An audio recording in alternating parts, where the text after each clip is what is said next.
Halo, selamat sore semuanya. Udah bisa dengar suaranya belum? Bisa, Kak.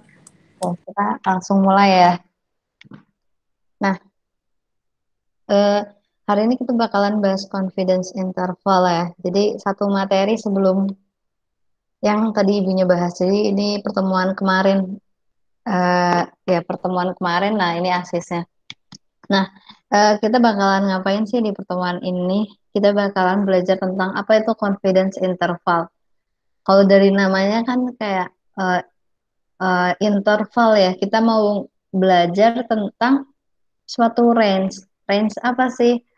Range perkiraan kita gitu. Jadi kita menebak suatu parameter di populasi.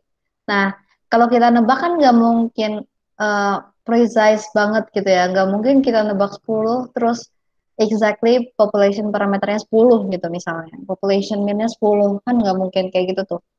Pasti kayak in reality-nya in somehow pasti population mean-nya bakalan ya deket-deket dengan 10 tapi nggak exactly di 10-nya gitu ya. Nah, ini kemarin kita udah bahas sih tentang point estimator dan point estimate. Kalau point estimator itu eh, apa ya? Kalau eh, definition-nya itu adalah a function of random sample used to make inferences about the value of an unknown population parameter. Jadi intinya kita mau ngelihat, point estimator itu adalah apa sih yang lagi ditebak gitu ya. Misalnya gini, point estimator tuh kayak yang kemarin kita bahas, kayak misalnya X bar itu adalah point estimator. X bar itu kan punyanya sampel nih. Nah, kalau sampel dia punya X bar. Nah, kalau populasi dia punya yang namanya mu atau population mean. Kalau sampel punya sampel mean atau X bar. Nah, yang disebut dengan point estimator adalah ini. X bar-nya itu disebut dengan point estimator.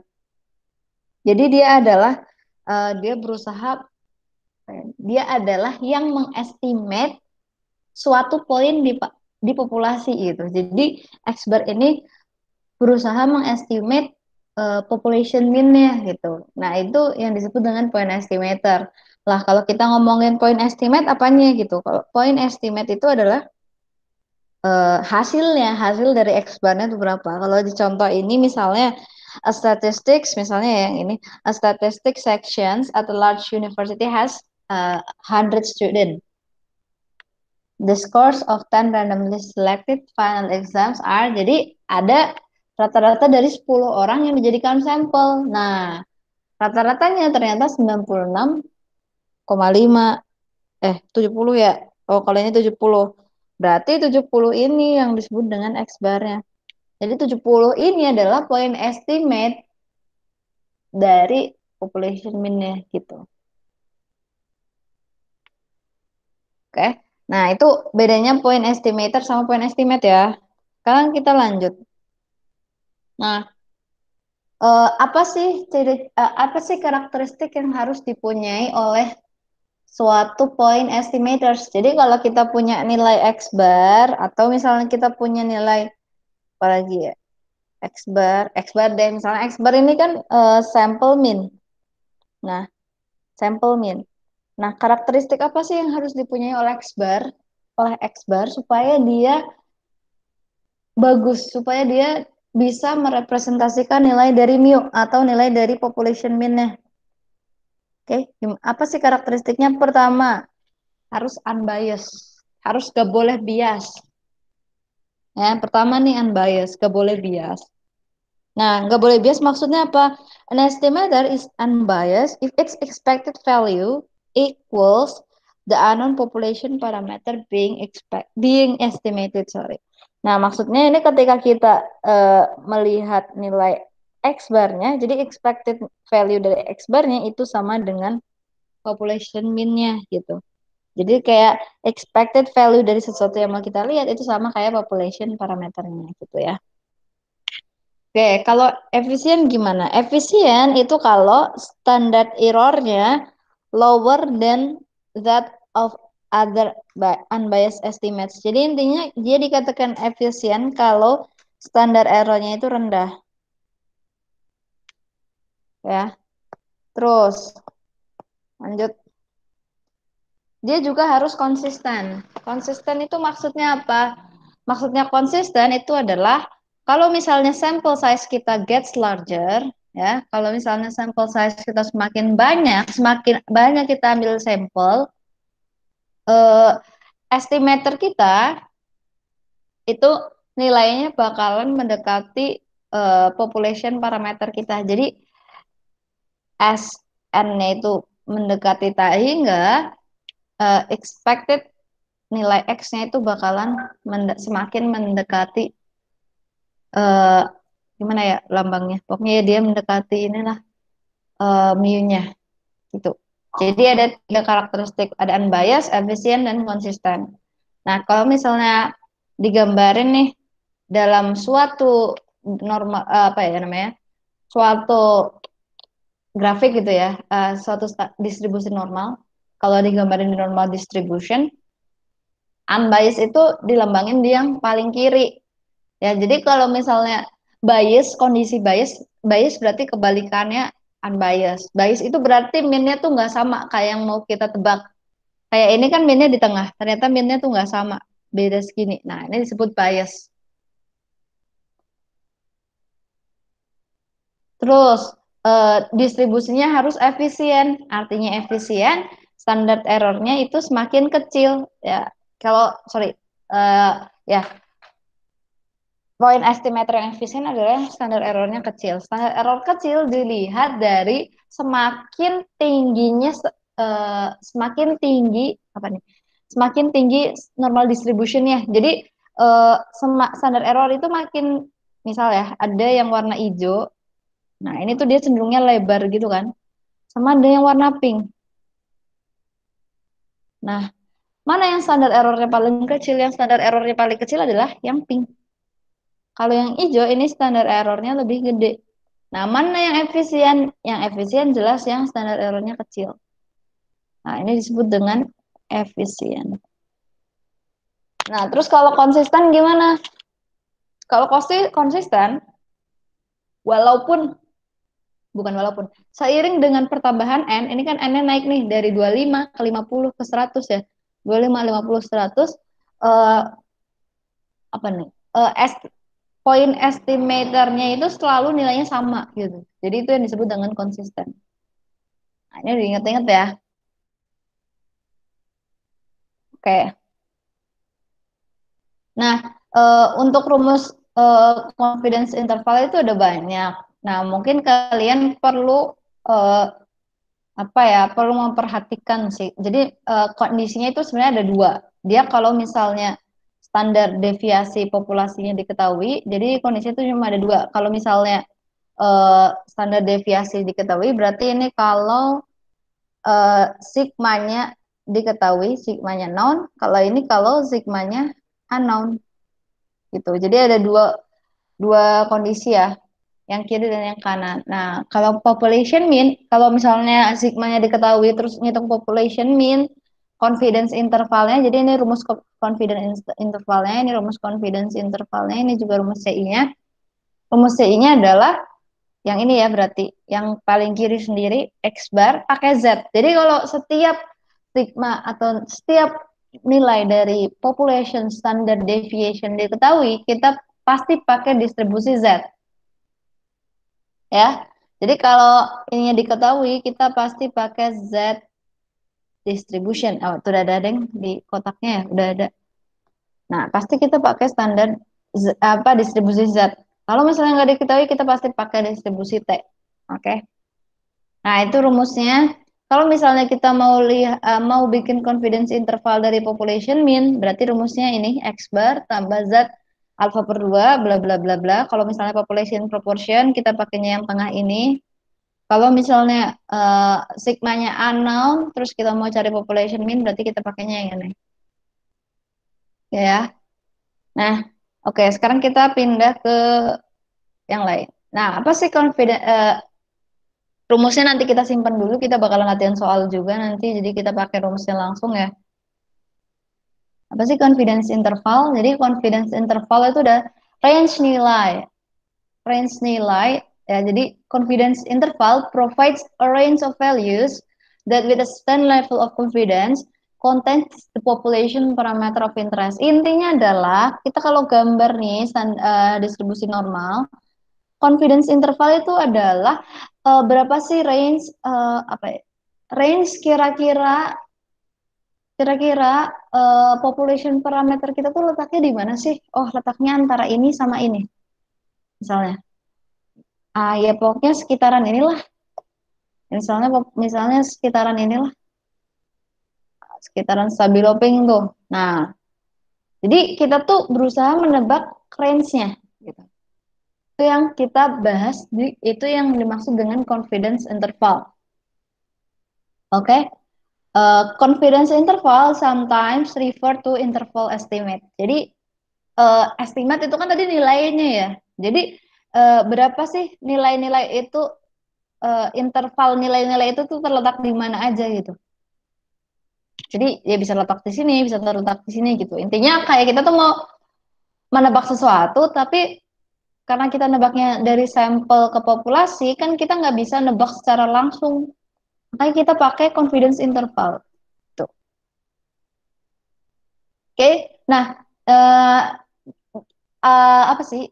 Gimana sih cara ngitung confidence interval? Nah, confidence interval itu dihitung jadi karena dia sifatnya range, misalnya ya, berapa sih nilai kamu gitu kan? Misalnya, kira-kira berapa sih nilai UTS-TT kamu gitu? Misalnya rata-rata kelas kira-kira 90 gitu kan. Misalnya X barnya itu 90. Nah, dengan rata-rata kelas yang 90, misalnya rata-rata static base sampel dari 40 anak yang diambil gitu ya, misalnya nilainya 90.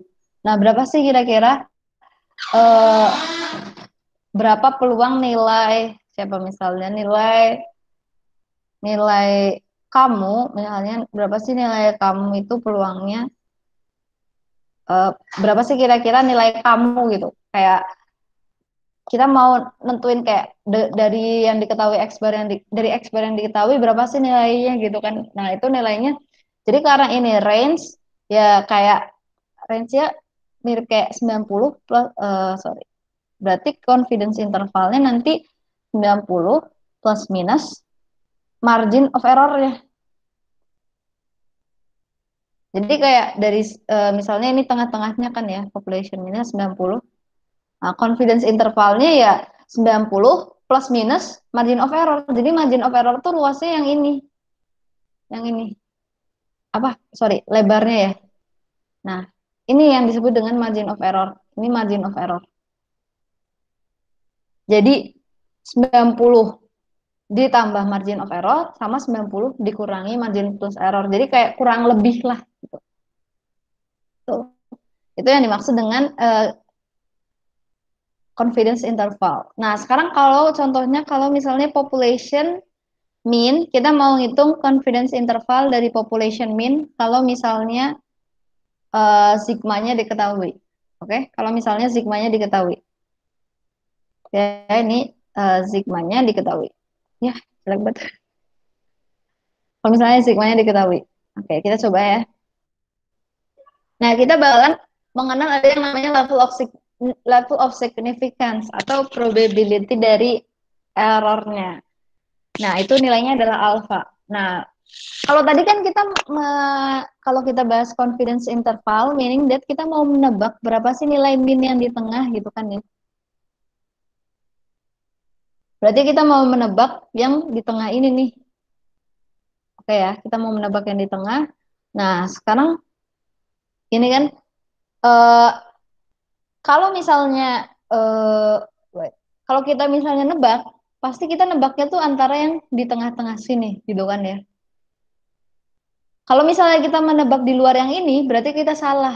Karena sebenarnya poin apa ya, sesuatu yang mau kita tebak tuh ada di tengah-tengah ini. Kalau kita nebaknya di sini di kan pinggir kanan, pinggir kiri atau pinggir kanan, berarti kita melakukan kesalahan.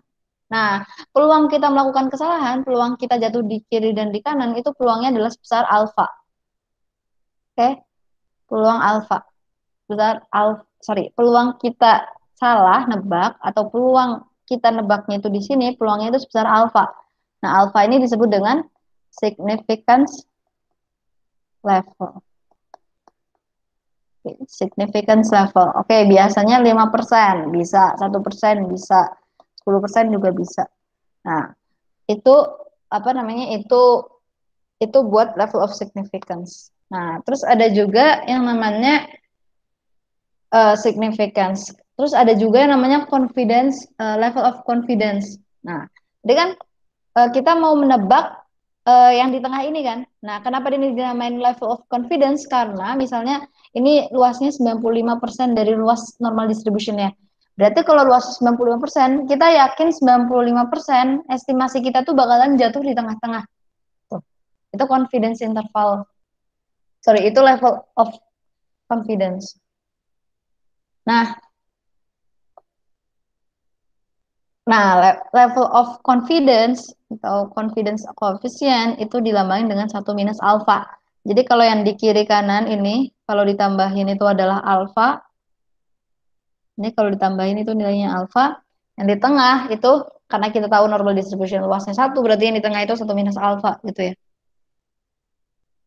Nah, alfa itu apa sih? Alfa itu kalau kita nonton, kalau kita lihat nilainya, alfa itu bisa kita cari di distribusi Z. Jadi kalau distribusi Z kan bentuknya gini nih. Nah, nilai alfa itu sebenarnya sama kayak nilai P yang ada di sini. Jadi P itu sebenarnya sama dengan alfa.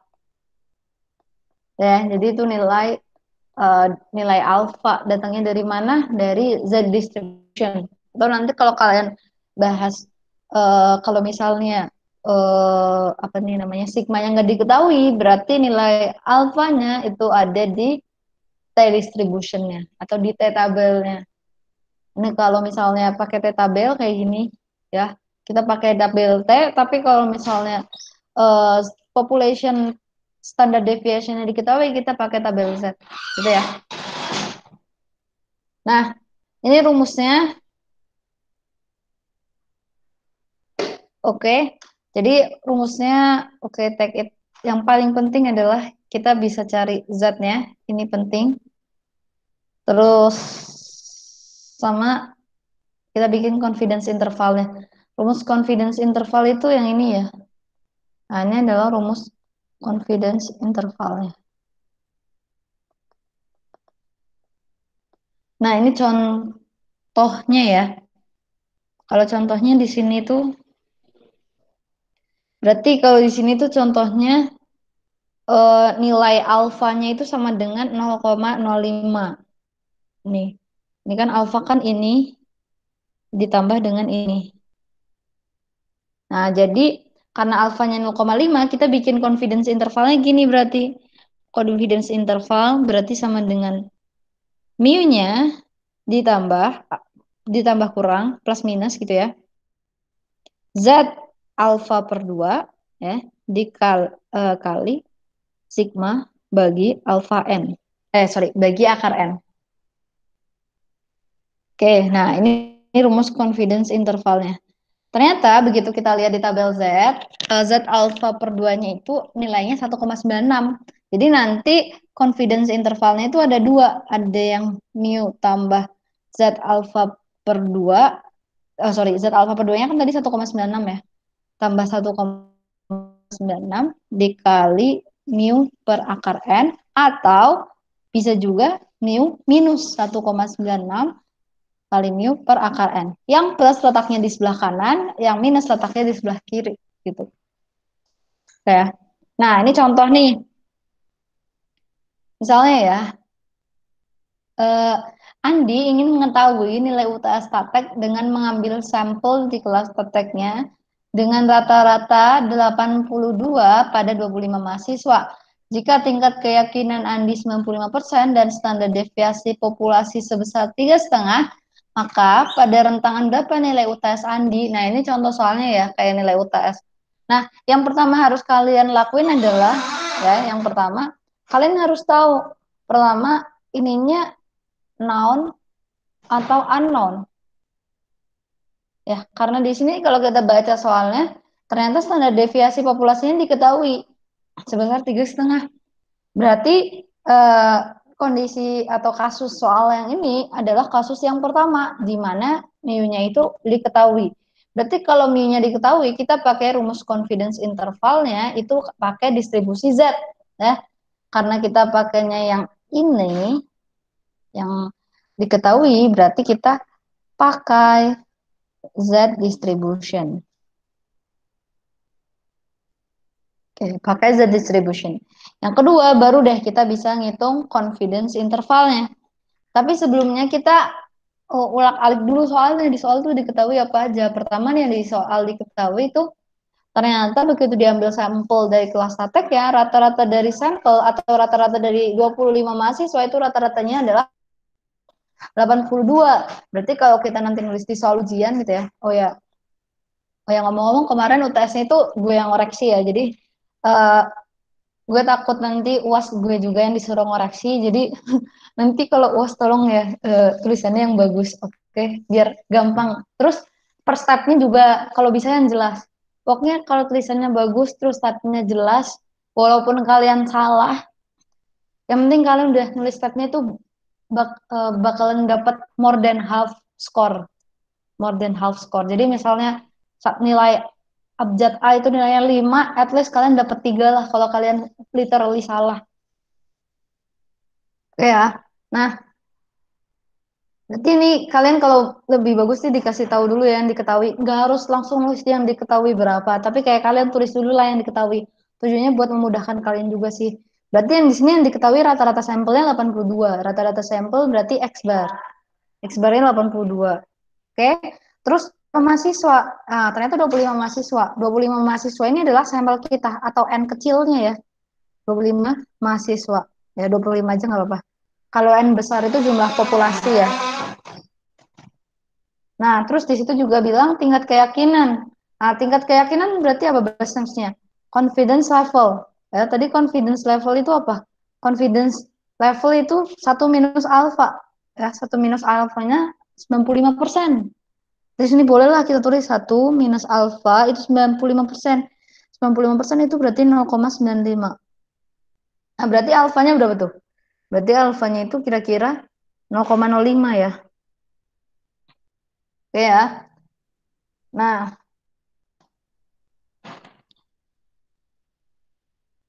terus dikasih tahu juga standar deviasi populasi. Ya, standar deviasi populasinya ternyata 3,5. Barulah kita bisa ngitung confidence interval.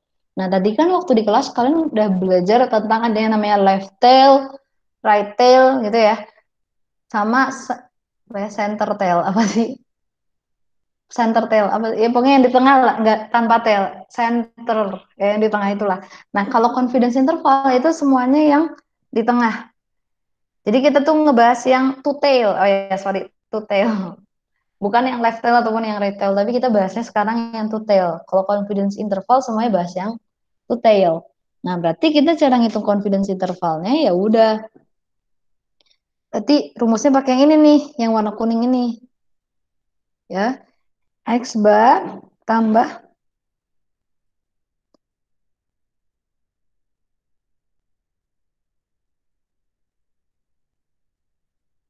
Jadi confidence interval itu selalu plus minus ya. X bar plus minus Z alfa per 2 dikali sigma bagi akar N. X barnya mana? Nah, X barnya udah diketahui kan tuh tadi yang diketahui itu. Ya, X barnya ternyata X barnya ternyata 82. Berarti 82 plus minus. Nah, Z alfa per 2-nya berarti kita perlu cari Z berapa tuh? Z yang nilai. Jadi nanti kita cari di tabel berapakah nilai Z kalau misalnya probability kita itu alfa dibagi 2 berarti 0,025 gitu. Dikali standar deviasinya itu 3,5 dibagi akar N atau dibagi akar 25. Oke. Nah, nanti kita cari di Z tabel. Ini berarti 82 plus minus berapa nih? Z tabel yang probability-nya itu nilainya 0,025. Nah, kita cari di Z tabel yang nilainya 0,025. Berarti mana? 0,025. Nah, ini nih. Nah, ini nih. Coba kalian lihat di eh, yang Z-nya ini minus 1,9, terus atasnya adalah yang 0,06. Enggak kelihatan ya? Bentar, nunggu kelihatan. Oke, jadi ternyata, jadi kalau misalnya kita gambarin di tabel ini ya, kok nggak kelihatan sih? Oke, kalau misalnya kita gambarin tabelnya ini, oke. Nah, ternyata 0,25 itu terjadi probability-nya. Jadi kan sebenarnya kita ini two tail kan, kiri kanan gini. Nah, kiri dan kanan. Oke, kiri kanan. Nah, kiri kanan ini kalau ditambahin, ya, ini kalau ditambahin besarnya alfa, besarnya adalah 0,05. Berarti kalau dibagi dua, kiri dan kanan, ya, berarti masing-masing dapat yang di sini luasnya adalah 0,025, yang di sini juga luasnya 0,025. Oke, kiri kanan sama-sama 0,025. Nah, sekarang karena tabel distribusi kita, tabel Z distribution kita menggambarkan, jadi kita lihat judulnya, tables values represents area to the left of the Z-score. Jadi ini ngegambarin, di dalam tabelnya itu ngegambarin luas area yang di sebelah kirinya Z-score. Berarti ini kan cuma kiri doang. Jadi ya udah, yang di kiri berapa sih luas kita yang di kiri? Luas kita yang di kiri ternyata adalah 0,025. Ya, 0,025. Berarti berapa Z-score kita? Nah, Z-score kita ternyata di sini adalah minus 1,96. Kalau di kiri minus 1,96, kayaknya agak lemot deh ini ya internet. Kalau di kiri minus 1,96, karena kiri kanan ini simetris, berarti yang kanan juga 1,96, tapi positif 1,96 gitu. Jadi sebenarnya confidence interval kita tuh ada dua. Confidence interval yang pertama itu yang positif. Jadi 82 plus 1,96 dikali 3,5 bagi akar 25. Nah, ini confidence yang pertama. Yang kedua gimana? Yang kedua, kalau yang tadi itu positif, berarti sekarang yang negatif. Berarti 82 kurangi 1,96 kali 3,5 bagi akar 25.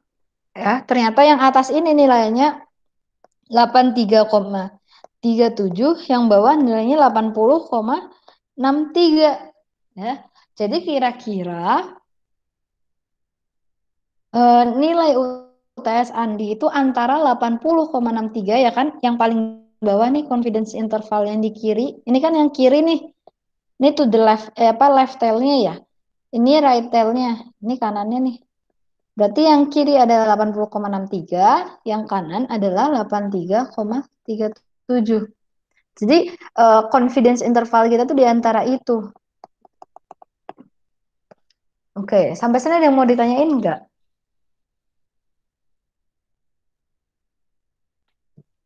Oke, bentar ya aku minum dulu.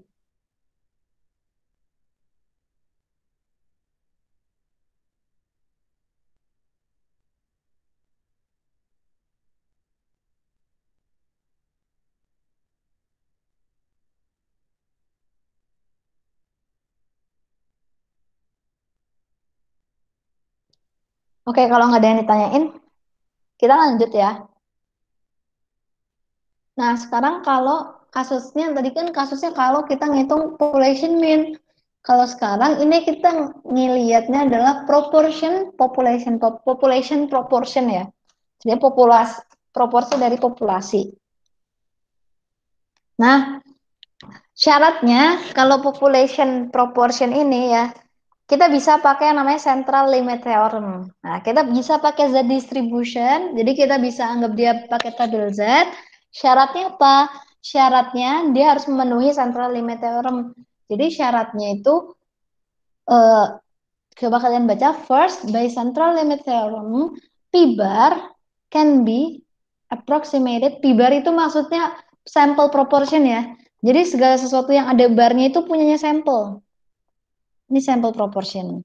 Kalau misalnya nggak ada barnya berarti punya populasi. Jadi kalau P doang ini namanya population proportion gitu ya.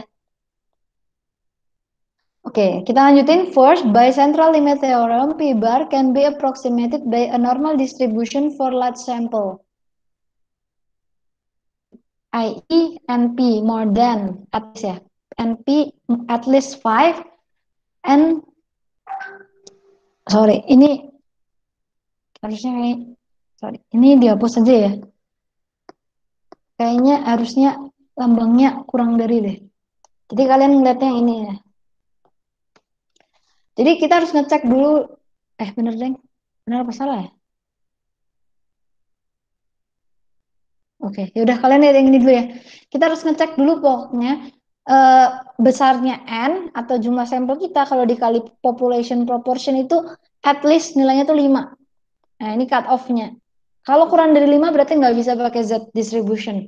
Kalau kurang dari 5 berarti pakai T distribution. Kemarin itu gue yang tanya ke ibunya.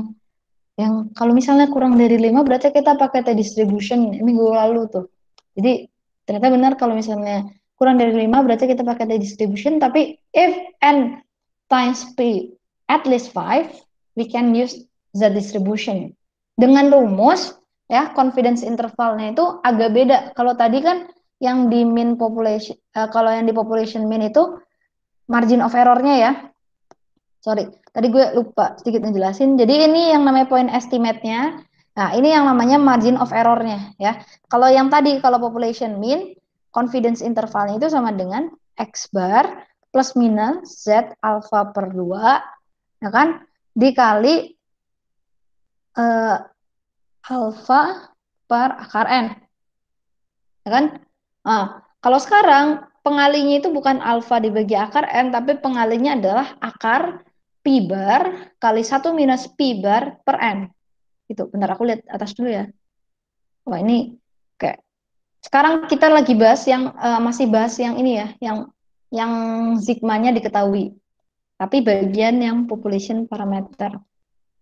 Sekarang kita langsung ke contohnya aja nih. Recall that Jared Bean wants to estimate the proportion of all ultra-green cars that obtain over 100 mils per apa ya? Millage mpg in 25 observations. Use the sample information to construct a 90% confidence interval of population proportion. Oke, jadi kita disuruh bikin confidence interval yang, nah kalau gini berarti nanti kalau kalian ngerjain, cara ngerjainnya adalah, oke, berarti tujuhnya dari mana ya?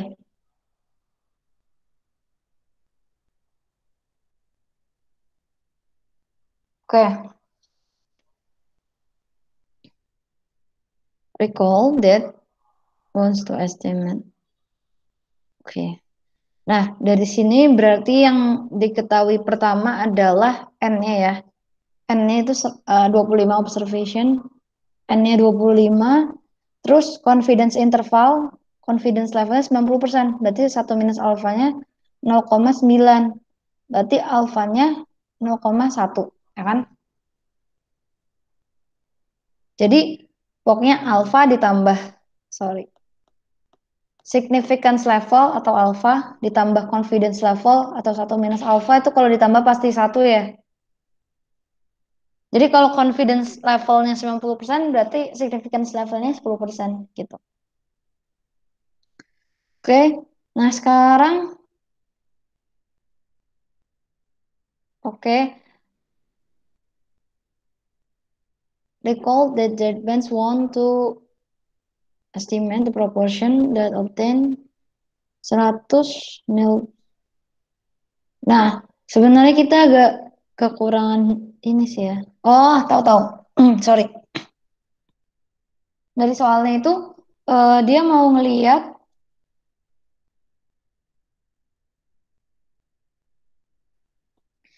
berapa sih proporsi dari mobil yang bisa mencapai, yang kecepatannya bisa mencapai lebih dari 100 mpg gitu. Nah, kalau kita lihat dari sini ya, kita kalau kita lihat dari tabelnya, mana sih yang lebih dari 100? Yang lebih dari 100 ada berapa? Nah, kita tanda ini yang lebih dari 100. 1, 2, 3, 4, 5, 6, 7, 7. Dari 25 observation, ternyata yang lebih dari 100 itu ada 7. Berarti proportionnya, sample proportion ya, karena ini kan sampel nih. Ini sampel. Kalau sampel berarti nanti dia bakalan melahirkan sampel proportion. Nanti P barnya nanti kita tahu nilainya adalah 7 per 25. Nah, kalau kita sama-sama kali 4, atas bawah kali 4, berarti nanti hasilnya jadi 28 per 100 atau 0,28. Wait ya.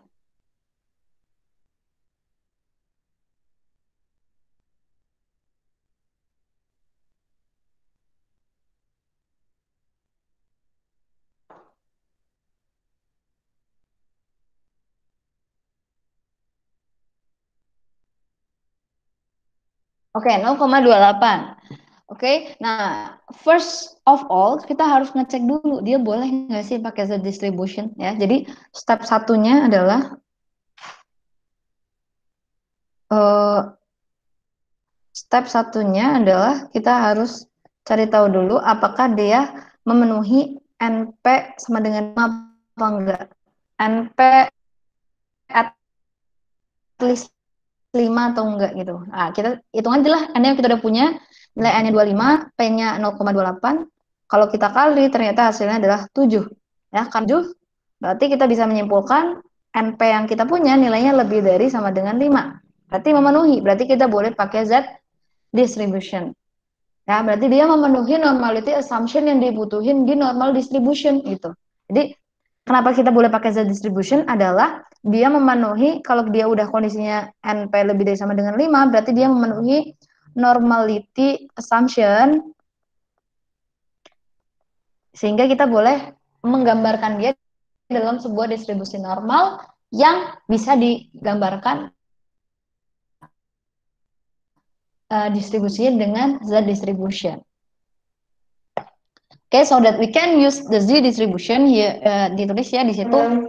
Nah, sekarang kita bikin confidence intervalnya. Confidence intervalnya rumusnya adalah yang ini. P bar tambah plus minus ya. P bar plus minus. Jadi confidence intervalnya itu P bar 1 minus P bar bagi N. Jadi ini cara ngitungnya. Oke. Nah, berarti P barnya kita berapa? P barnya kita itu diketahui tadi 0,28 ya. Berarti ini 0,28 plus minus Z alfa per 2. Alfa kita kan 0,1 nih. Berarti alfa per 2 kita 0,05. Z 0,05 dikali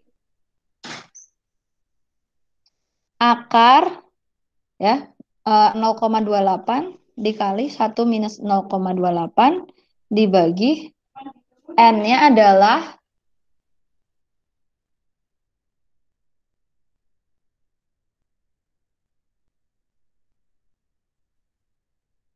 dibagi N-nya itu 25. Nah, jadi gitu ya rumusnya. Nah, Z 0,05-nya kita cari lagi di Z tabelnya. Berapa sih nilai Z yang luasnya itu harus 0,05. Nah, ini dihapus dulu ya. Ini yang tadi dihapus dulu. Nah, luasnya itu harus 0,05. Mana ya yang luas 0,05? Berarti kita cari ini ya. Antara ini sama ini sebenarnya. Oke, berarti kita stabiloin. Stabilonya warna biru aja deh. Nah, berarti antara di sini lah ya, kira-kira 1,64.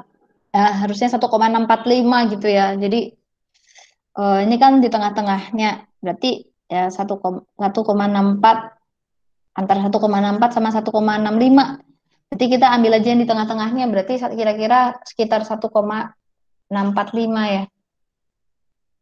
Berarti Ya udah, berarti tinggal 0,28 plus minus 1,645. Jadi ada yang plus dan ada yang minus. Kalau misalnya kita gambar di normal distribution-nya, ya kita gambar. Nah, ini tuh tengah-tengahnya, nah ini 0,28. Nah, dia tuh lagi nyari eh, berapa sih confidence intervalnya, berapa sih batas atas dan batas bawah dari confidence intervalnya dia. Nah, ini kan berarti dikali karena 0,28 kali 0,72 bagi 25. Nanti kita hitung tuh yang bagian kanannya ternyata nilainya adalah 0,28 plus minus 0,148. Jadi confidence interval kita itu letaknya 0,28 kali ini berarti kira-kira plus 0,148 terus ke kirinya juga dia jaraknya itu minus 0,148. Berarti bisa kita kira-kira berapa tuh? Yang bagian kanannya berarti kira-kira nilai proportionnya adalah 0,28 tambah 0,148 which which is dia 0,428. Dan yang di sebelah kiri ini adalah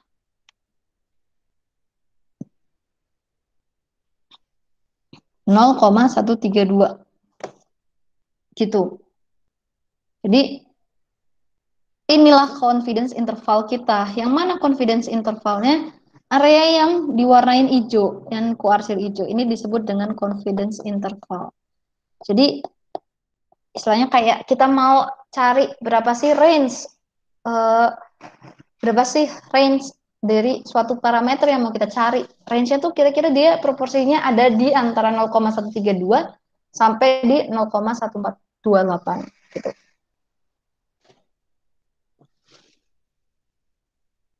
Oke. Nah, sekarang kalau ada yang mau ditanyain nggak dari kalau misalnya tadi kan berarti pembahasan kita sebelumnya ini kita lagi bahas yang di sebelah kiri ya sebenarnya. Kita ini tadi lagi bahas yang di sebelah kiri, yang ini ya. Kita tuh lagi bahas yang ini, part yang ini.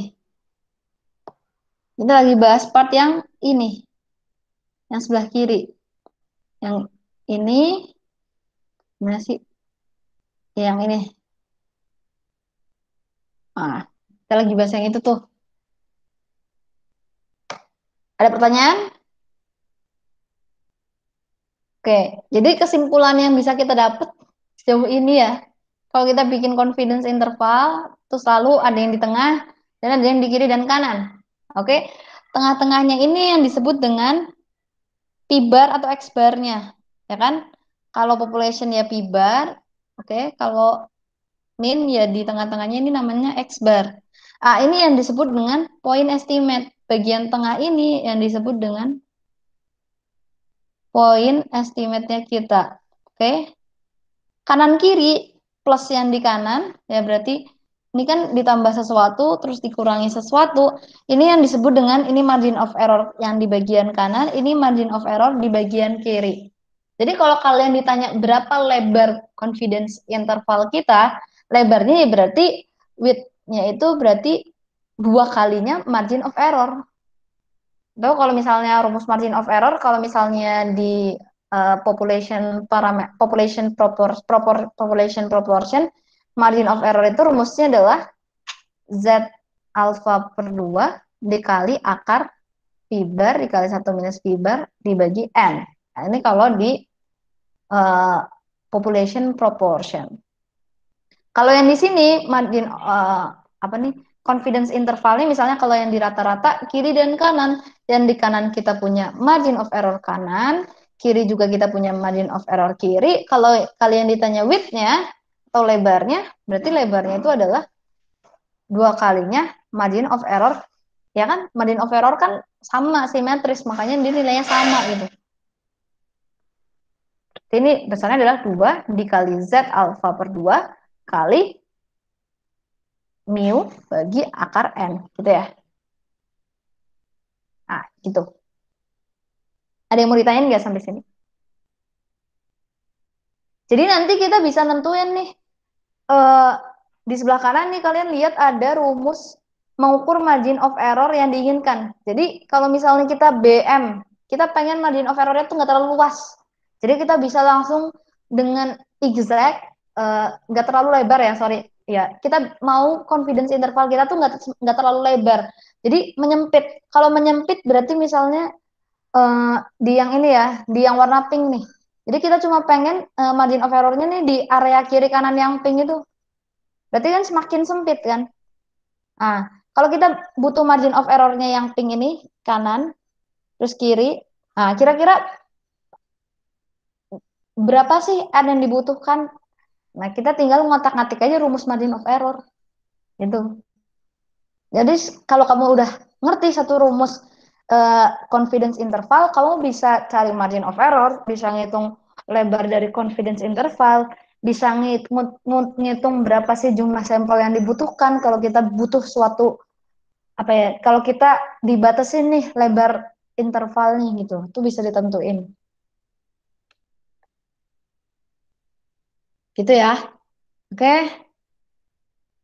Nah, sekarang kita lanjut pembahasannya yang di sebelah kanan atau yang di apa nih di pembagian ini dia letaknya di yang kanan, di mana standar deviasi populasi atau sigma-nya itu nggak diketahui. Jadi kita harus pakai T distribution.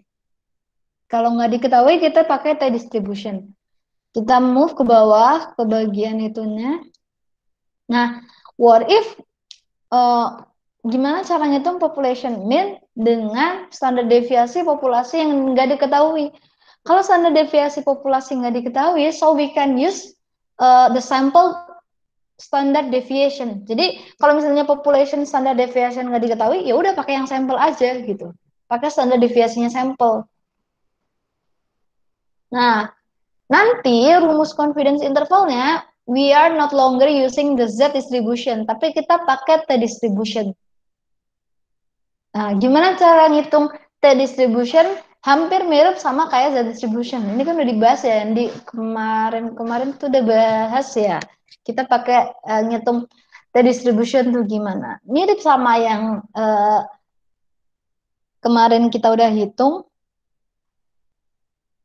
T distribution. Jadi kalau kita pakai T distribution itu mengenal ada yang namanya degree of freedom. Degree of freedom itu dihitung dengan cara n-1. N adalah jumlah sampel. Jadi nanti kalau kita mau nyari area di bawahnya T distribution, kita harus tahu degree of freedom-nya itu berapa.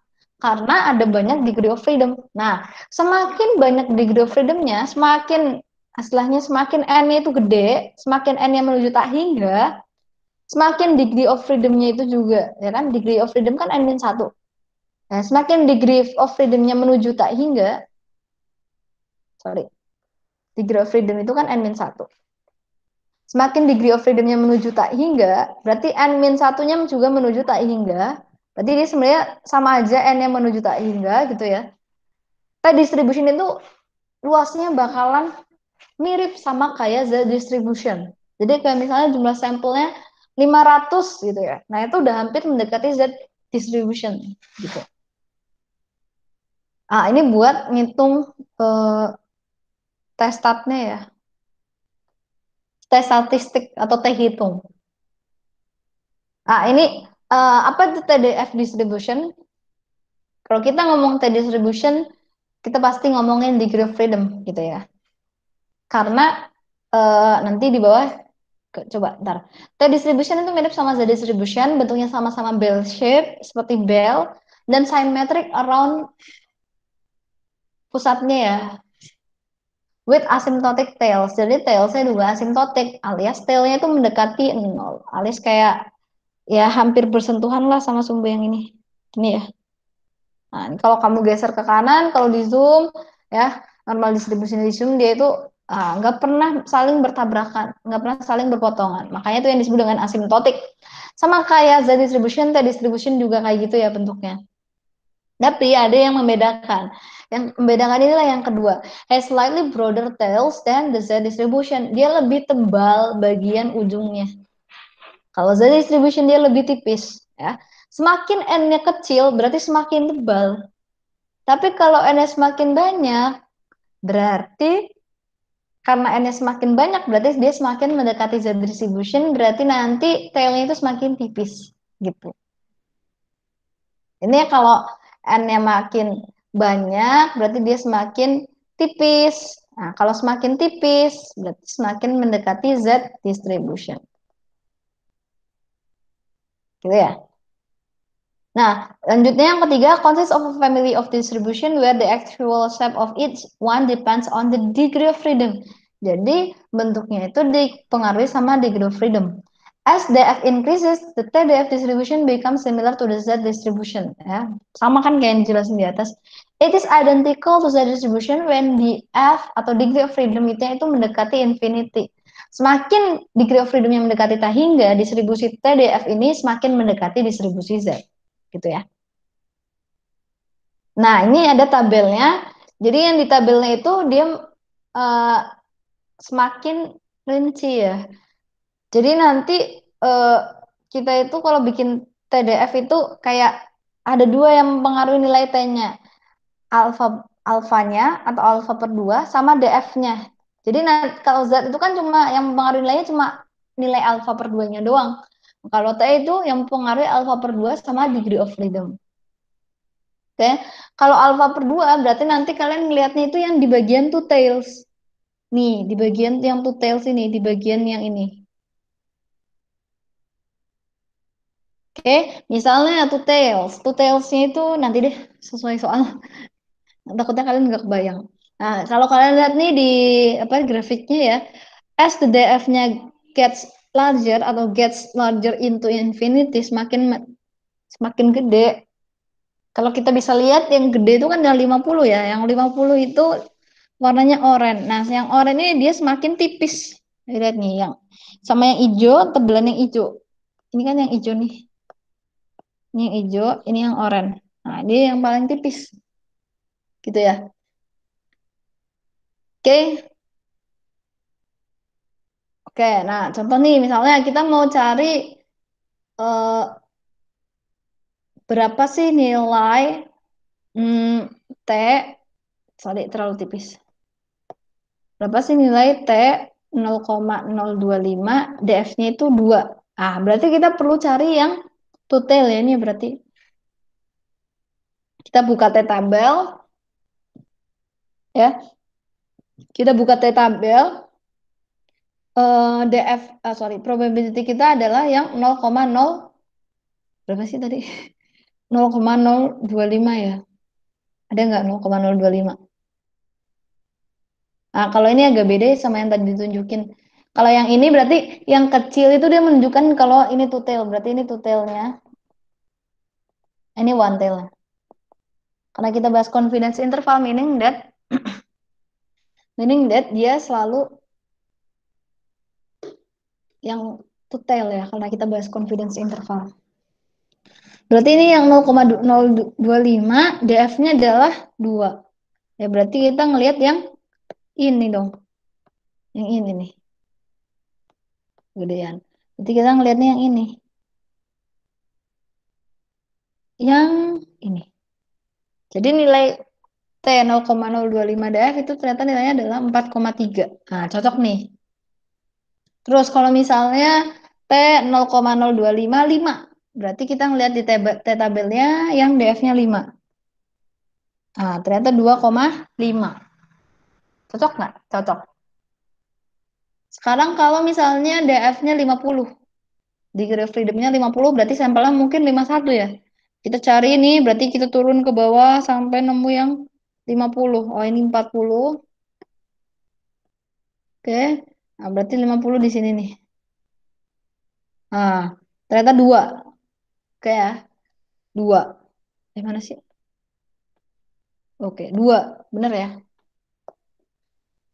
Nah, itu T distribution. Nah, sekarang kita mau buat confidence interval kalau kan sekarang kita lagi bahas population mean nih. Nah, kalau misalnya mu-nya itu, sorry, sigma-nya itu nggak diketahui atau standar deviasi populasi itu nggak diketahui. Jadi sekarang kasusnya adalah kalau standar deviasi populasi nggak diketahui. Gimana cara ngitungnya? Nah, kita pakai T-distribution. Nah, ngitungnya adalah margin of error-nya yang beda. Jadi margin of error-nya itu dia yang ini. Jadi margin of error-nya yang beda. Margin of error-nya itu adalah T alpha per 2 DF, ya karena T distribution pasti ada F-nya. Terus S dibagi akar N. Hampir mirip, bedanya adalah kalau apa nih? Kalau ini kan kalau sigmanya unknown. Kalau sigmanya diketahui kayak yang di atas, ini rumus yang di atas ya tadi, margin of error-nya itu kita pakai T-nya diganti dengan Z alpha per 2, nggak ada DF-nya. Terus apa? Karena kita ininya karena kita population standard deviation-nya dikasih tahu, berarti hitungnya juga pakai population standard deviation, nggak pakai sampel. Kalau ini kan sampel ya, ini tuh sampel standard deviation. Kalau yang ini population standard deviation. Tuh ya. Nah, itu beda rumusnya. Oke, contoh. Nah, kalau sekarang kasusnya adalah kalau misalnya standar deviasi populasinya nggak diketahui, yang diketahui adalah standar deviasi sampel. Standar deviasi sampelnya yang diketahui adalah di sini 3,5. Berarti kita perlu masukin ke rumusnya. Udah kita masukin rumus, kalian lihat di sini ya. Berarti confidence interval itu rumusnya, ini nih, confidence interval sama dengan 82. 82 itu apa? 82 itu X bar-nya. Ya. 82 ini adalah sampel, rata-rata sampelnya. Atau kalau misalnya kalian mau nulis nanti di ujian, kalian tulis dulu yang diketahui gitu ya. Diketahui rata-rata sampelnya 82, jumlah sampelnya 25, standar deviasi sampelnya 3,5, tingkat keyakinannya 1 minus alfanya itu 95% atau 0,95, berarti alfanya adalah 0,05. Nah, berarti langsung nanti masukin yang ditanya adalah confidence intervalnya. Berarti nanti kalian jawab confidence interval itu gimana rumusnya? Confidence interval itu rumusnya X bar plus minus gitu ya, nanti jawabnya gini ya. T alpha per 2 DF kali S per akar N. Itu ya. Sama kan kayak di sini. Nah, karena alfa kita adalah 0,05, ya alfa kita kan 0,05, berarti alfa per 2-nya 0,025, ya kan? Tinggal dibagi 2 aja. Berarti nanti confidence interval kita ngitungnya adalah X bar kita 82 plus minus T 0,025, berarti DF-nya adalah, berarti DF-nya berapa? DF kan N-1. N kita adalah 25, berarti DF-nya adalah 24.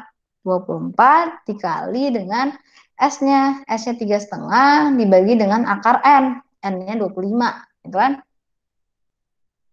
Nah, kita hitung nih. 82 plus minus. Nah, kita coba cari di tabelnya ya. Sekalian kita latihan. Alfa per 2-nya adalah 0,25, DF-nya 24. Oke, berarti kita cari masih di kolom yang sama ya.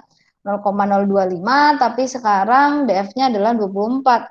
Oke, berarti yang ini nilainya berarti 2,0639 ya.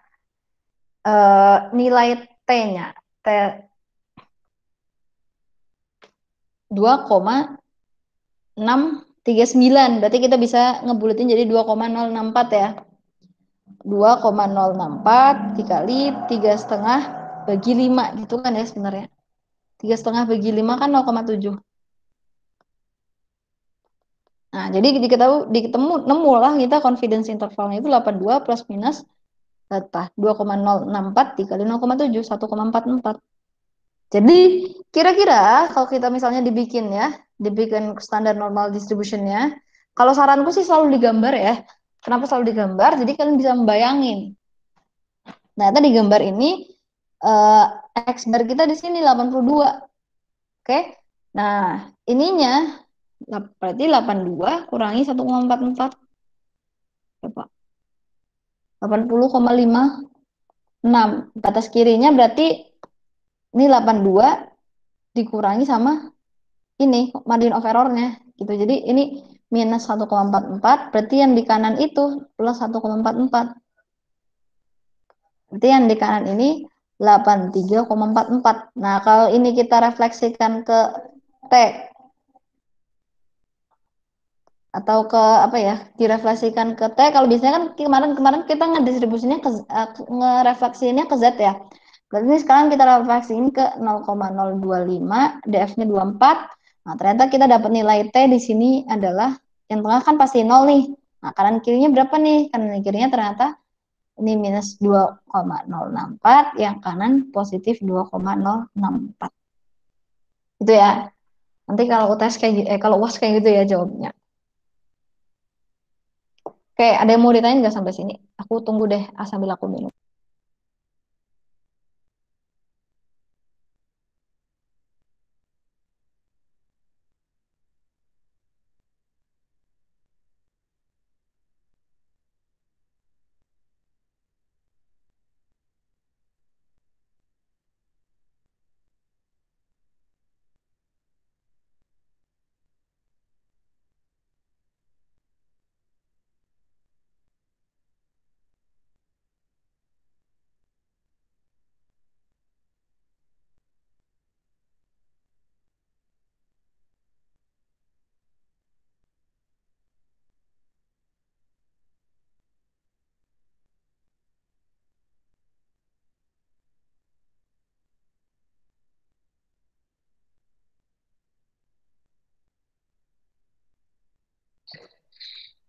Oke, kalau nggak ada yang tanya, kita lanjut deh.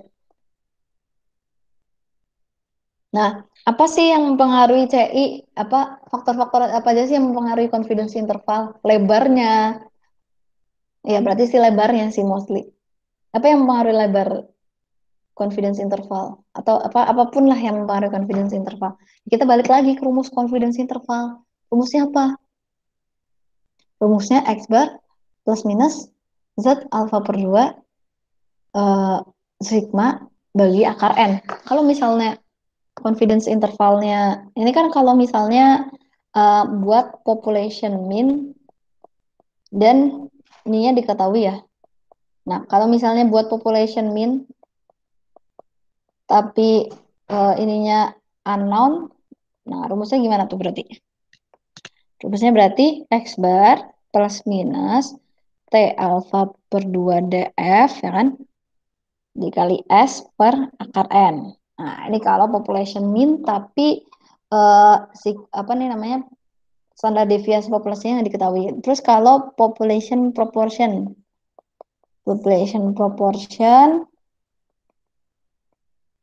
kalau misalnya ininya diketahui. Nah, rumusnya berarti P bar plus minus Z alfa per 2 kali akar P bar 1 minus P bar bagi N. Ya, berarti apa yang mempengaruhi CI? Ya, yang mempengaruhi CI ya unsur-unsur semua yang ada di dalam rumus yang mempengaruhi. Berarti kalau gitu kita bisa bilang, misal, oke, berarti pertama dulu yang mempengaruhi, berarti ada X barnya. Bagaimana pemilihan sampel yang menghasilkan X bar bisa mendekati mu-nya. Terus, standar deviasi populasi atau sampel. Semakin tinggi standar deviasinya, berarti apa yang terjadi nih? Nah, kalau misalnya standar deviasi populasi atau sampelnya makin gede, berarti ini kan ya yang interest kita yang mau kita lihat tuh yang ini nih sigmanya. Kalau sigmanya makin tinggi, berarti apa nih? What happens first adalah margin of errornya itu makin tinggi, ya kan? Pertama berarti kalau ini berarti siklusnya gini. Ininya naik, berarti margin of errornya makin gede. Nggak kelihatan ya? What happens next adalah MO-nya makin gede ya. Padahal kita tadi bahas kalau kita punya normal distribution, kiri kanan, tengah-tengahnya ini yang disebut dengan margin of error, ini margin of error, ini MOE, ini MOE. Kalau margin of errornya gede, apa yang terjadi? Confidence intervalnya jadi makin lebar. CI-nya makin lebar. Kalau CI-nya makin lebar, gimana? Kita makin nggak bisa menentukan population parameter kita secara tepat gitu kan? Karena ya udah misalnya kita confidence intervalnya ke semuanya gitu maksudnya gimana ya? Ya kita sebenarnya nggak punya tebakan gitu kan kayak misalnya Semakin lebar tuh kita semakin nggak bisa nebak justru kan. Kayak semakin sempit, nah ini yang malah semakin bagus. Kayak misalnya cuma segini doang nih, apa lebarnya, lebar dari confidence intervalnya. Berarti kita semakin bisa menebak population parameter kita secara exact gitu. Exactly dia di yang warna hijau itu. Semakin lebar, semakin yang kayak pink itu, berarti kita semakin justru semakin nggak bisa nebak population parameter kita. Kayak semakin ibaratnya gini deh, kira-kira berapa sih nilai sate kamu? Nah, kalau misalnya kamu punya confidence interval yang kecil, ya kamu bisa langsung nebak kira-kira antara 84 sampai 86 lah gitu. Kamu bisa segitu gitu ya. Kalau misalnya orang yang nggak yakin, confidence interval nilai UTS kamu berapa sih? Antara 60 sampai 100. Wah, itu kan kayak kayak itu bisa tiba di mana aja gitu kan nilainya bisa bisa lay di mana aja, bisa 70, bisa 90, bisa 98 gitu. Jadi makin lebar tuh justru kita semakin nggak bisa menebak population parameter secara tepat gitu. Terus jumlah sampel juga mempengaruhi. Kita lihat aja rumusnya. Sekarang berarti kalau jumlah sampel yang mau kita lihat adalah akar N-nya, kan? Karena akar N di sini kan dia sebagai pembagi. Kalau akar N-nya makin gede, sorry, kalau N-nya makin gede, berarti akar N-nya makin gede, kan? Kalau akar N-nya makin gede, berarti pembaginya makin gede. Oke, pembaginya makin gede, berarti apa nih? Margin of error-nya makin kecil. Jadi semakin N-nya naik, margin of error-nya itu bakalan makin kecil. Artinya apa? Ketika sampel kita semakin banyak, margin of error kita bakalan menyusut. Ya, kita bakalan bisa dapat lebih tepat lagi, bisa lebih presisi lagi kita nebaknya. Jadi kalau kita mau menebak suatu nilai atau suatu population parameter dengan tepat, yang kita butuhkan adalah jumlah sampel yang banyak gitu. Terus tingkat keyakinan atau confidence level ya. Semakin tinggi confidence level, berarti confidence interval kita makin gede kan. Confidence level makin tinggi, berarti ya udah confidence intervalnya makin lebar. Kenapa? Karena confidence level kan yang menunjukkan area yang di tengah ini kan. Makin tinggi ya jelas makin lebar.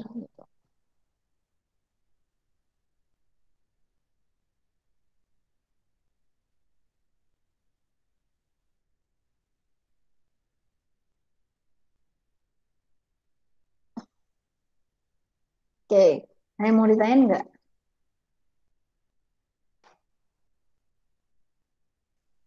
Eh, lanjut ya.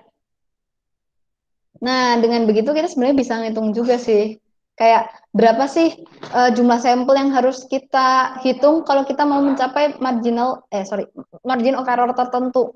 Kan tadi rumus margin of error itu rumusnya adalah Z alfa per 2 dikali mu per akar N. Ya kan? Kalau kita mau mencapai margin of error-nya 10 misalnya, jadi kita mau confidence with, sorry, confidence intervalnya lebarnya misalnya maunya 20 gitu. Jadi misalnya kita punya normal distribution di sini 10, sorry, misal di sini 30.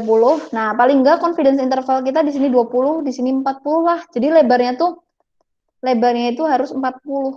Nah, berarti kalau lebarnya mau 40, berarti margin of error yang harus kita capai adalah 20, ya kan?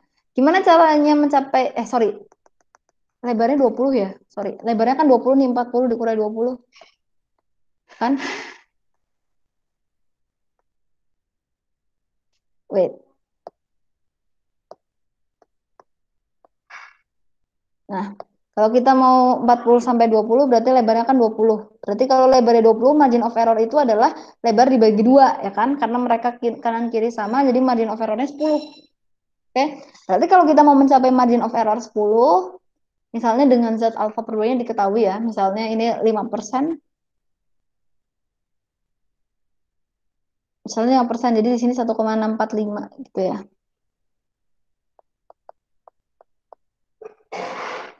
Kayaknya sih 1,645, bener gak ya? Bentar deh. Oh ya bener.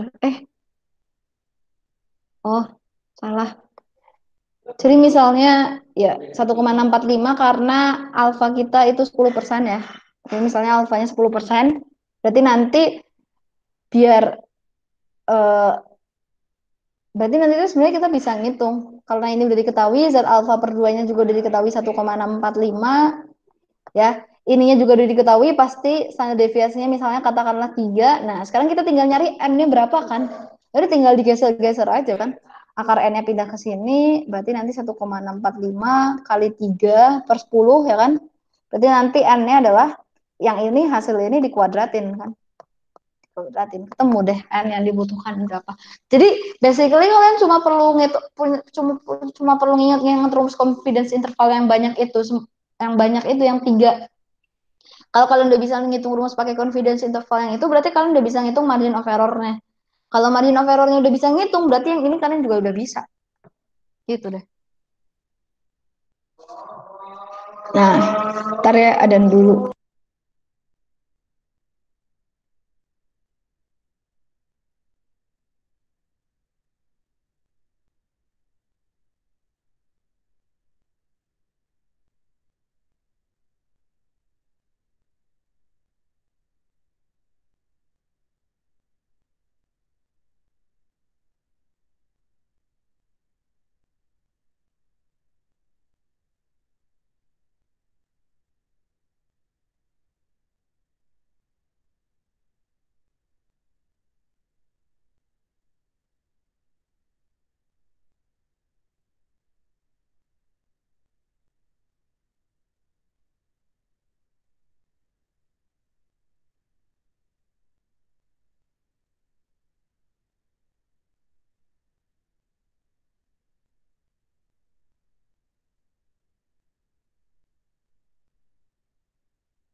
Oke, kita lanjutin. Nah, itu intinya gini sih, itu intinya buat yang mengestimate N. Jadi rumusnya itu karena ini D itu maksudnya margin of error ya. Oke, berarti D itu kan Z alfa per 2 dikali sigma bagi akar N. Berarti kalau kita mau pindah N-nya, kita pindahin N-nya ke kanan ya. Kita pindahin N-nya ke kanan, D-nya kita, N-nya kita pindahin ke kanan, ke kiri, D-nya kita pindahin ke kanan. Oke, jadi akar N, Z alfa per 2 bagi D, gini kan. Karena yang D di kiri itu sebagai pengali, berarti ketika kita pindahkan ke kanan, dia harus jadi pembagi. Jadi ibarat kayak tukar posisi gitu sama yang akan akar N. Berarti N-nya itu apa? Ya ini kuadrat gitu kan. Z alfa per 2 kali alfa per akar D kuadrat. Ya, oke.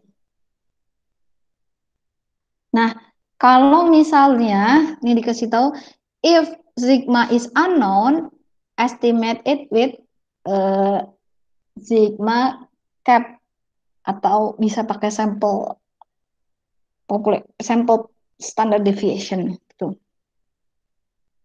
Oke, itu sih paling ini perhitungannya ya. Ya kalian tinggal menulis aja yang diketahui apa gitu.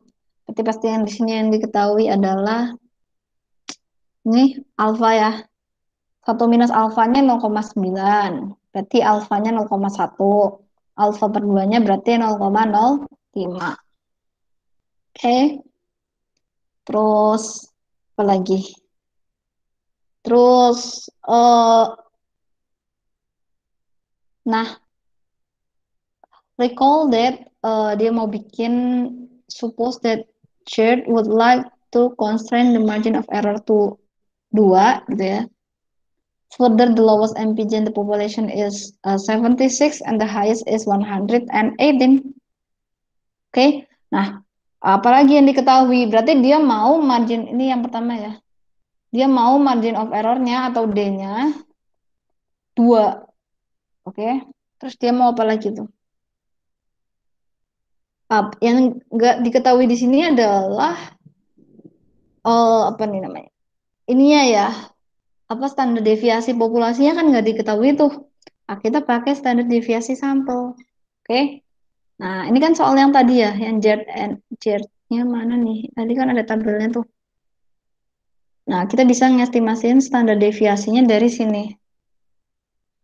Ini bisa kita langsung masukin ke kalkulator. Sebenarnya kalau kalian punya scientific calculator, itu ada mode yang bisa langsung eh, ngitung standar deviasi. Mungkin ada yang udah belajar ya. Eh, Kalian pencet di sebelahnya mode hidup. Apa ini kan gue kalkulatornya bahasa Indonesia ya. Itu ada di sebelah tengah tombol replay itu ada mode. Mode-nya, mode-nya kalian ganti start. Oke, start. Kalau kalian punya kalkulatornya ya, buka aja nggak apa-apa. Terus nanti startnya itu diganti, kalian pilih nomor satu. Kalian tekan angka satu. Kalian mau ngitung var minus satunya. Var minus satu. Nanti kalian masukin angkanya. Itu ada satu, 2, 3, masukin aja 97, 117, 93, 79, 97, 87, 78, 83, 94, 96, 102, 98, 82, 96 sampai selesai pokoknya 113 ya. Kepo juga nih, bener gak sih? 113, 111, 90, 101, 99, 112, 89, 92, 96, 98. Udah kayak gitu kalian pencet AC. AC atau mati. AC-nya dipencet. Kok AC? Ya AC-nya benar dipencet. Terus kalian pencet shift. Nah, habis pencet shift, pencet angka satu. Terus kalian nomor satu tuh ada tipe, dua data, tiga jumlah, empat varian, empat dister, enam minimum maksimum. Kalian pencetnya yang var. Nah, karena kalian mau ngitung eh, standar deviasi dan standar deviasinya ini adalah sampel, kalian pilih yang nomor 4 atau SX. Nanti kalian kalau misalnya ini nggak lagi ngepegang kalkulator, kalian putar lagi ya videonya terus coba tutorialnya atau sebenarnya di Google juga banyak sih. Lihat nomor 4, kalian lihat sama dengan. Nah, ternyata benar standar deviasinya itu adalah 10, berapa tadi itu dia bilang.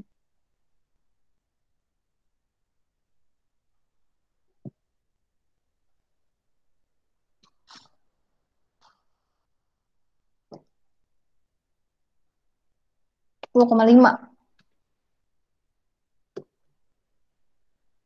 Ya, jadi kalau misalnya kita kuadratin, nah kita bakalan ketemu nilai n itu segitu. Oke? Nah, itu mungkin oke. Kalau misalnya proportion ya juga sama gitu. Tinggal masukin rumusnya, ganti belakangnya aja kan sebenarnya. Nggak tinggal di kalian tuker-tuker aja kalau misalnya udah bisa nukar, udah hafal rumus confidence intervalnya, tinggal ditukar-tukar aja easy lah. Ya, nanti kalian baca. Ini hmm, coba kita kerjakan ya contoh soalnya. Ini satu lagi deh sebelum selesai. Jadi mana pensilnya? Oh ini. Oke, so soalnya to increase the health quality of mother and children, Puskesmas Desa Maju Sejahtera collected data on the weight of newborn baby weight. Mrs. Nisa observe, dia mengobservasi 21 bayi baru lahir di puskesmas dari periode Juli sampai September 2009.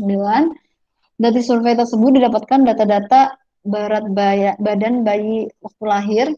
Itu datanya ada nih 21, 1 sampai 7, baby 1 sampai 7, baby 8 sampai 14, baby 15 sampai 21. So itu beratnya. Nah, berarti yang diketahui pertama adalah N-nya 21 ya kan? Itu yang pertama. Terus apa? Dari data ini nanti kita hitung ternyata from the data above, it is found that the mean of the newborn baby weight. Oke, berarti ini adalah X bar-nya dan standar deviasi berarti adalah S-nya. Berarti X bar-nya rata-ratanya adalah 2996,19 dan standar deviasi sampel tentunya ya karena ini adalah sampel 21 bayi. Standar deviasinya adalah 387,49. So, karena ini kita punya sampel dan kita nggak punya standar deviasi populasi, so ini kita pakai rumus yang population mean, tapi dengan mu sigma yang unknown. Oke, okay? Nah dikasih tahu nggak? Oke, okay. Sekarang kita ngerjain yang A. Yang A ditanya adalah generate a confidence interval for the mean population of the newborn baby weight using a confidence of 90. Kalau confidence-nya 90%, berarti 1 minus alfanya 0,9 ya. Alfanya 0,1. Oke, alfanya 0,1. Nah, kalau kita mau construct confidence interval, rumusnya apa sih confidence interval? Confidence interval kalau misalnya population mean dan dia sigma yang nggak diketahui, berarti confidence intervalnya itu adalah X bar plus minus T alfa per 2 DF ya kan dikali dengan S per akar N. Oke. Oke. So berarti confidence intervalnya itu X bar-nya 2996,19 plus minus T alfa per 2 DF-nya. Berarti berapa nih T alfa per 2 DF-nya? Alfanya kan 0,1, berarti alfa per 2-nya 0,05. DF-nya adalah apa? DF-nya berarti N-1. Berarti 20 ya. DF-nya 20.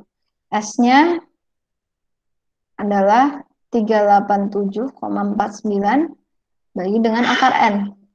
Akar 21. Oke.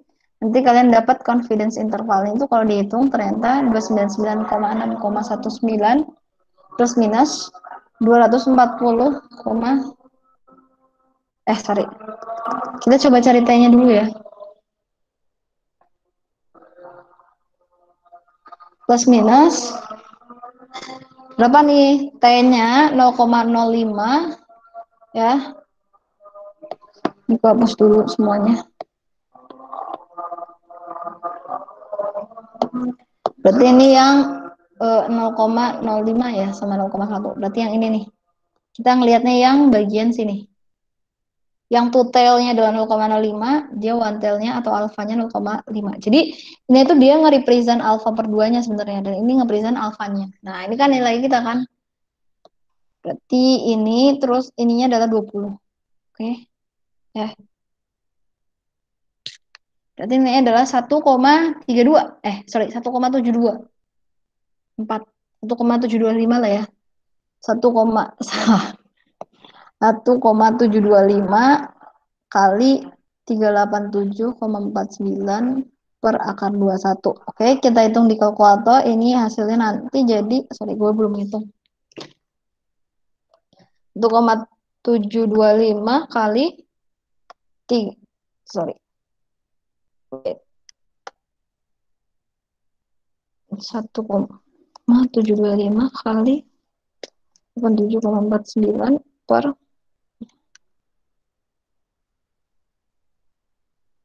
ternyata hasilnya adalah 145,86. Jadi kalau misalnya kalian gambar nih, ini kalau kalian gambar,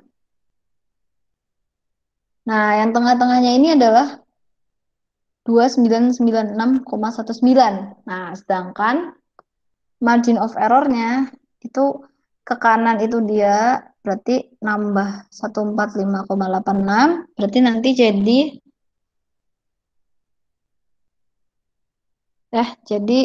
salah. 2996,19 tambah 145,86.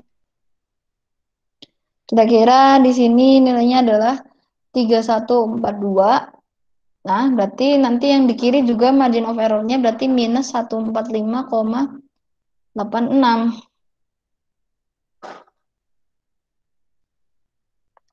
Oke, sana 2704. Benar gak sih? Kayaknya benar. Salah. Oh, hasilnya 28, sorry ya. Hasilnya 28,50,33. Nah, jadi nanti kalau kalian gambar tuh hasilnya kayak gitu confidence intervalnya.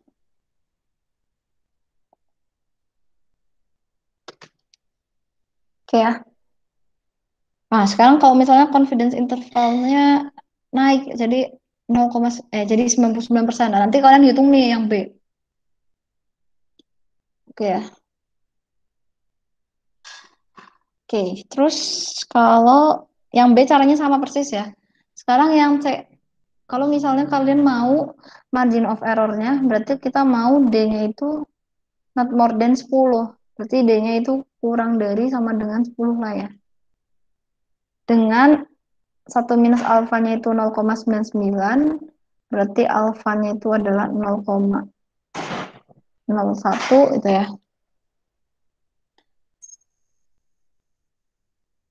Oke, berarti berapa gitu N-nya. Nah, kita langsung masukin rumus N-nya aja lah yang tadi. N-nya itu adalah, ini kan ya, N sama dengan Z alfa per 2 bagi D kuadrat. Sorry, ada yang ketinggalan. Dikali, dan kita cut,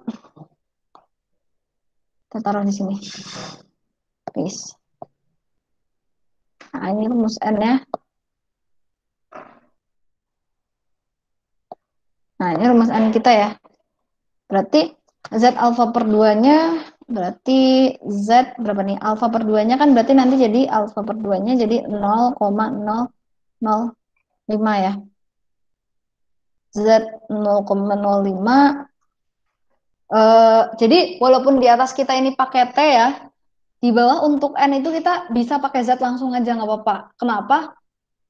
Karena nanti kalau kita pakai T akan susah ngitung N-nya. Pakai Z aja langsung dikali, nah standar deviasinya kan tadi yang udah estimatednya ya, kira-kira 387,49. Ini kalian masukin 387,49 kurang tutup bagi margin of error yang dimau itu 10 ya, berarti ini dikuadratin. Nah, kalian berarti perlu cari di tabel yang 0,05 itu berapa? Nah, 0,05 0,005 ya, 0,005. Benar gak sih? 0,005. Jadi berapa nih? 0,005. Nih ya, kira-kira minus 2,57. Atau 2,57 boleh deh. Nggak usah di minus-minusin. 10 kali 387,49 kuadrat. Nah, ini kalian tinggal hitung aja di kalkulator. Kurung tutup 2,57 kali 387,49 per 10. Ini dikuadratin. Ternyata butuh 9.917. Jadi butuh banyak kalau misalnya margin of error-nya mau 10. Gitu ya. Kira-kira 9.917 sampel. Gitu. Oke. So, kayaknya itu dulu buat pertemuan hari ini. Intinya adalah kita nentuin confidence interval dengan sigma yang diketahui sama sigma yang nggak diketahui gitu ya. Kalau sigmanya diketahui bisa diaplikasikan ke population mean sama ke population proportion. Nah, di rumus confidence interval itu sendiri ada rumus margin of error. Nah, di rumus margin of error itu kita bisa nyeting. Kalau misalnya kita pengen margin of errornya 10, berapa sih jumlah sampel yang harus kita ambil, given Z-nya. Given Z, given margin of error yang kita mau, dan given standar deviasi yang diestimasiin. Gitu ya. Oke, buat hari ini mungkin cukup sampai situ. Apa ada yang mau tanya? Ada yang mau tanya? Enggak? Oke. Udah kalau nggak ada yang mau tanya, gue stop rekam.